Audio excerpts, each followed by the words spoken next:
Ngayong araw na to ay lipat tayo ng bahay. Ayun guys, malapit na tayong umalis sa barangay. Nakikita nyo ba yung arko na to? Ayan no, pag umalis ka dyan wala na. Di ka na pwedeng bumalik. Char, kaya panoorin mo ang buong video para malaman mo ang buong kwento. Ay, sobrang nakakalungkot talaga yung nangyari.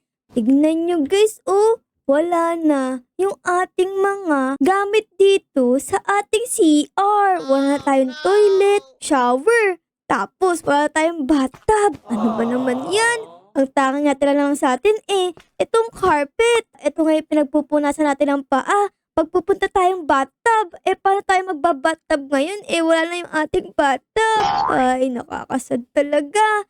Dito naman sa ating kwarto, tignan nyo nangyari guys. Wala tayong kama. Paano tayo magpapahinga dyan kung wala ng kama? Ay, grabe kasi yung mga skibidi.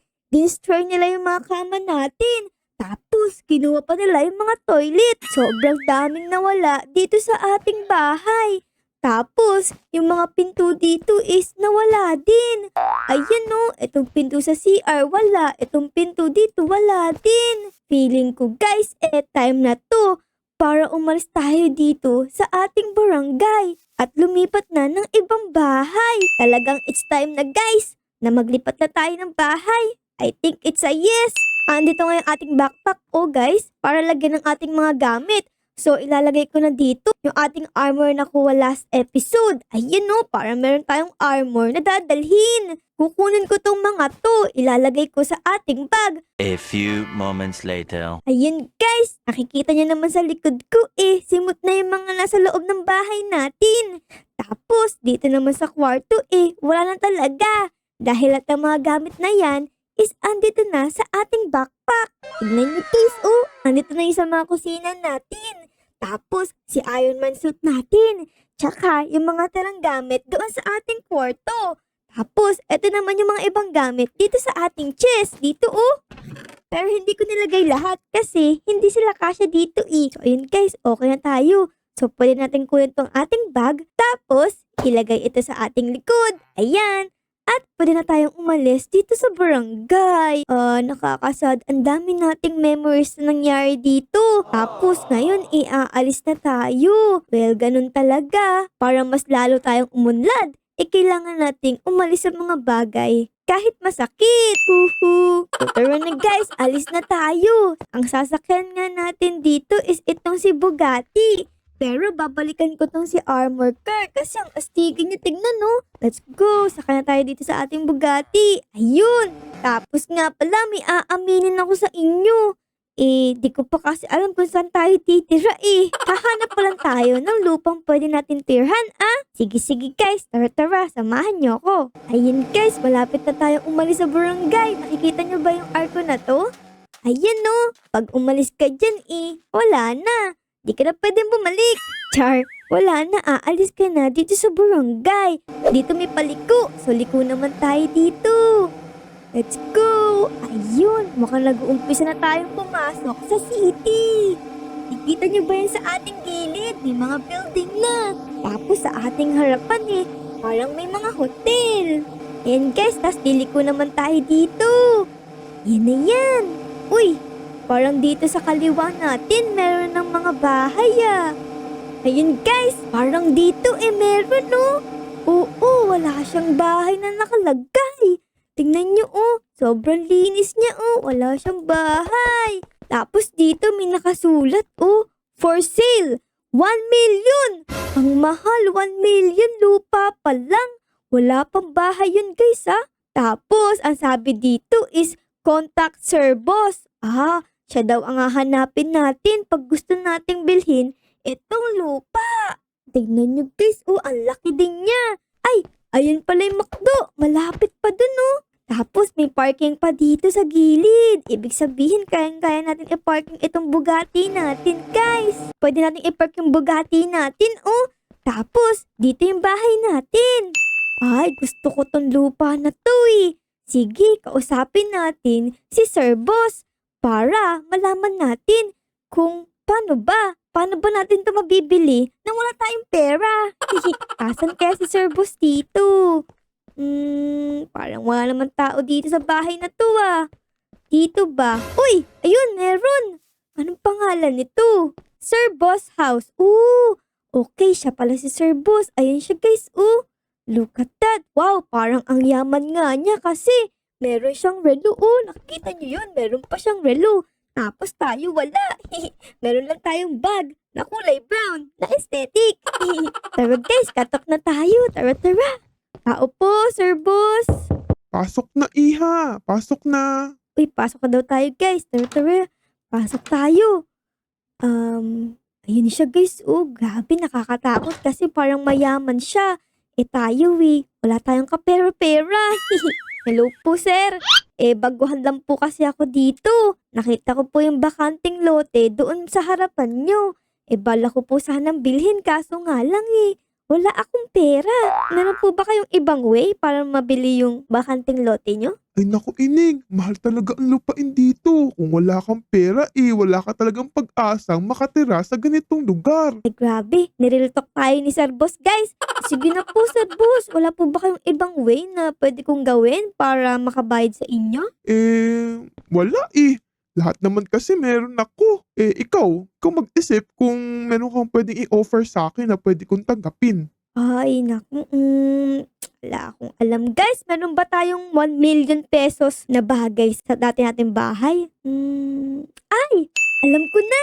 Yung naiwan nating armor car. Feeling ko ang mahal nun kasi guys, pag pumasok ka dun, kahit sinong mobs di ka aatakin. Ibig sabihin, sobrang protektado ka dun. Sige, yun ang i-offer ko sa kanya.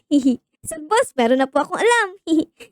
Meron po kasi kung isang sasakyan. Extra sasakyan ko lang po siya kasi meron pa ako dito Feeling ko maganda to sa'yo kasi pag sumakay ka sa sasakyan ko na yon, sobrang protected ka. Kahit sino mang zombie ang pumunta dyan, hindi ka atakihin. Ay, ganun? Parang maganda nga yan wala nga akong kotse dito O sige, pakita mo sa akin tapos mag-usap tayo. Ay sige guys, kunin muna natin pala yung ating sasakyan. Tara. Ito na guys, nakabalik na ako galing sa ating dating bahay. Kinuha ko tong ating armored car. Diba ang astigi niya? Feeling ko talaga magugustuhan to ni Sir Boss. Tara guys, dalhin natin to sa kanya. Ito tamang-tama, meron siyang garahe. Ilalagay niya lang ganito to Ayan guys, ginarahe ko na sa kanya para kitang-kita niya. Tawagin natin ngayon si Sir Boss. Sir Boss, okay na po. Nilagay ko na po sa garahe nyo. Tara po, tignan nyo yung aking ino-offer sa inyo. Ayan Sir Boss, ang ganda niya, diba? Kasi laki ko na halos yung gulong, Tapos, sobrang protektado ka sa loob. Tignan nyo naman, meron pa yung solar panel, diba? Hindi yan access sa gasolina. Ditong likod, ang astigin, Grabe, astigin talaga yan, Sir Boss. Sobrang ganda niya, Oo nga sobrang ganda nga niya, miss. Feeling ko worth it yung 1 million dito sa sasakyan na to Sige, bibigay ko sa'yo bakanting lote mo. And since sobrang ganda nga ng binigay mo, bibigyan pa kita ng creativity ticket. Grabe si Sir Boss. Natuwa siya, guys. Natuwa siya sa ating binigay na armored car. Tapos binigyan niya pa tayo ng creative ticket. Ibig sabihin nun, guys, pwede tayo mag-creative at lagyan ng design ang ating bagong bahay. Ang saya-saya ko. Yay! Ay, ganun ba, Sir Boss? Maraming salamat po. Igagrab ko po talaga yan. Sa akin na po yung bakanting lote na yun, Salamat din dito sa regalo mo. Saktong-sakto kasi walang nakaparada dito sa aking bahay. Ito ang unang sasakyan na nakaparada dito. You're welcome po, Sir Boss. Bait nyo naman. Sige, pupunta na po ako sa aking lot, Tara, guys. Ay, wait lang. Ay, si Sir Boss may sasabihin pa ata. Ano palang pangalan mo, miss? Ay, oo nga po pala, Sir Boss. Ako nga po pala si Ara. Ang bago niyong kapitbahay. Ayun, nice to meet you, Ara. Sige, pwede mo nang kunin ang bakanting lote na yun. It's official, meron na tayong lupa dito sa city. Yay! Ayun guys, so andito na nga tayo sa ating bakanting lote. And since atin na to, pwede na nating alisin itong sign for sale 1 million. Alis ka na, kasi akin na to. Ang una natin gagawin guys, aalisin ko tong ating bag para ilagay yung ating mga gamit. Siguro dito na lang muna. Ayan guys, ito na yung ating bag. Tapos, pupunta tayong creative. Ayan, para mag-design ng ating bagong bahay. Tara. Ayan guys, inaayos ko na itong flooring natin. Ito nga yung kulay na gusto ko, color pink.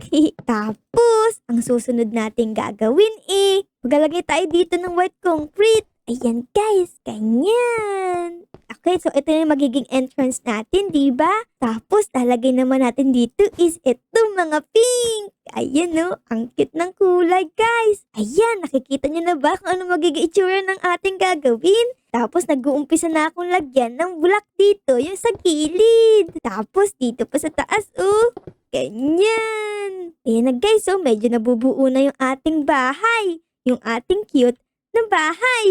Nahuhulaan nyo na ba guys kung ano yung gagawin nating bahay? Kasi kung oo, comment down below Hulaan nyo kung anong character itong ginagawa nating bahay. Ayan guys, ito na yung update sa ating bahay. Ano guys, nahuhulaan nyo na ba kung sinong character to? Kasi kung oo, comment down below A few moments later. And tapos na guys. Ayan na, tapos na siya. Ito yung tsura ng likod niya, Astig, diba?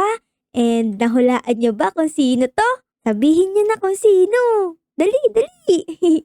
At kung ang hula nyo nga ay si Kuromi, well, tama ka guys. Kasi ito nga ay si Kuromi. Ang cute-cute niya, diba? And ito nga yung naging itsura ng loob. Di ko pa nadedesignan yung loob pero wag kayong masyok. Boom! Sobrang dilim. Wala pa kasing design. Ito pa lang panlabas yung meron tayo guys. Pero ang cute-cute na niya. Ayun guys, medyo okay na yung loob nito. Kasi tignan nyo, wala pa rin laman. Pero nalagyan ko na ito ng ilaw. Tapos ng hagdan dito pataas. Para papunta sa ating bedroom. Ito nga yung bedroom natin guys. Siyempre, color yellow pa rin ang ating bed. Tapos, dito meron tayong window, Ayan, sisilip tayo para alam natin pag umuulan or hindi. Dito nga sa labas, dito ko nilagay yung ating garahe, Kasi may space pa ditong malaki, So, dito ko na lang gusto ilagay yung ating Bugatti. Ang next naman natin gagawin, guys, yung ating mga gamit na dinala. Ilalagay ko na to dito sa loob.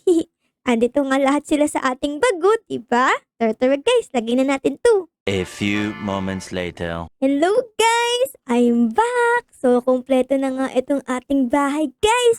Yung loob niya may laman na. Tingnan nyo naman Bam! Diba? Astig! Naglagay din ako ng ganito Grabe parang umuulan ng mga dahon sa loob ng bahay natin.